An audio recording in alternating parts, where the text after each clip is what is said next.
C'est le comeback! Petit Papa Noël. Je déconne, je chante comme une casserole. Par contre, je peux vous siffler un petit air.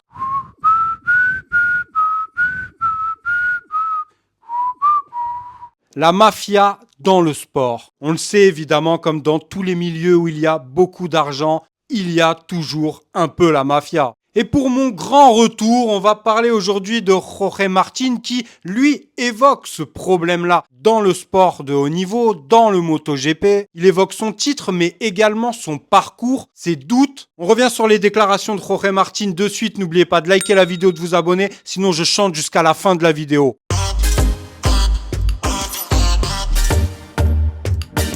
Tout d'abord, ravi de vous retrouver mes amis, j'espère que vous avez passé un excellent réveillon de Noël. Je tenais à revenir avant 2025, oui, car demain soir, nous fêterons le réveillon du Nouvel An et c'était important qu'on se revoie au moins pour clôturer la boucle en 2024. Aujourd'hui, vous l'aurez compris, on va parler de Jorge Martin, tout fraîchement sacré champion du monde et il l'a mérité avec une saison extraordinaire. Solide de bout en bout, le pilote espagnol, se dirigeant non plus vers Ducati, mais vers Aprilia avec le numéro 1. Je sais qu'on a tous hâte, vous comme moi, de voir ce que ça va donner sur l'Aprilia et puis globalement de voir ce que cette nouvelle saison nous réserve. Beaucoup de changements et on a tous hâte d'y être. Mais pour l'heure, on va revenir sur les déclarations de Jorge Martin. Il va évoquer son parcours, mais également certaines personnes qui peuvent gangréner le sport. On le sait dans tous les milieux où il y a énormément d'argent, il y a toujours des personnes mal intentionnées,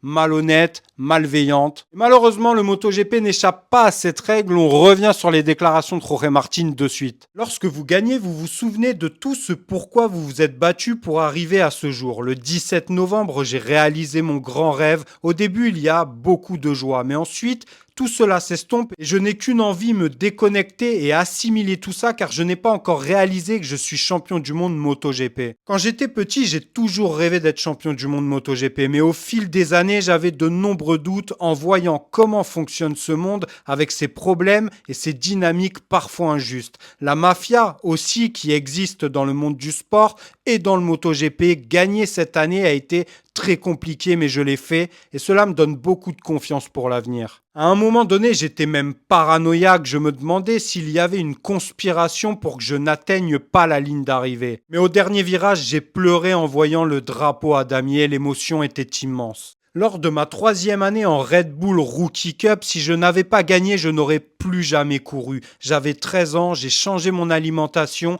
perdu du poids et j'ai gagné. Mais accéder au MotoGP sans payer un seul euro, c'est extrêmement difficile. Surtout dans un monde où certaines personnes malveillantes gravitent. Malgré tout ça, j'ai atteint mon rêve et je peux en être fier. Effectivement, Jorge Martin peut être fier de lui et on est tous fiers de lui après la saison exceptionnelle qu'il nous a livrée. Il a été plus fiable, plus régulier dans ses performances, plus solide que la saison d'avant. Il n'a pas volé son titre, il le méritait. Et on comprend bien à ses déclarations que son parcours a été semé d'embûches. Il est vrai que Jorge Martin ne vient pas d'une famille aisée. Et on le sait dans le sport de haut niveau, surtout dans le sport mécanique où il faut quand même beaucoup d'argent. Quand on ne vient pas d'une famille privilégiée, c'est toujours plus compliqué. Mais il a su dépasser les barrières, les blocages, les conflits. Envers et contre tout, il se méfie aussi, vous l'avez compris, de certaines personnes qui gravitent dans le sport de haut niveau, y compris dans le MotoGP, des gens malveillants, on l'aura compris. Alors, c'est peut-être pas Vito Corleone, mais c'est quand même des personnes qui ne sont pas là pour les bonnes raisons et de qui il faut se méfier. Malheureusement, dans tous les milieux où il y a beaucoup d'argent,